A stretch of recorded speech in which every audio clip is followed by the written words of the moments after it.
What's the meaning of crossbow?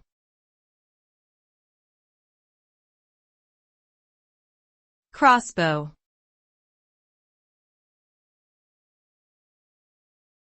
Crossbow.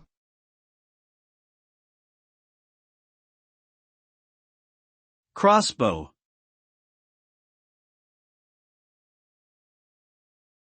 Crossbow.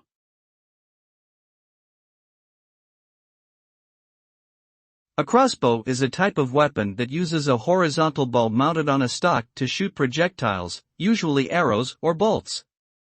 The bow is usually made of flexible materials, such as wood or composite materials, and is designed to be cocked and held in place until the trigger is pulled. When the trigger is pulled, the bow is released and the projectile is propelled forward.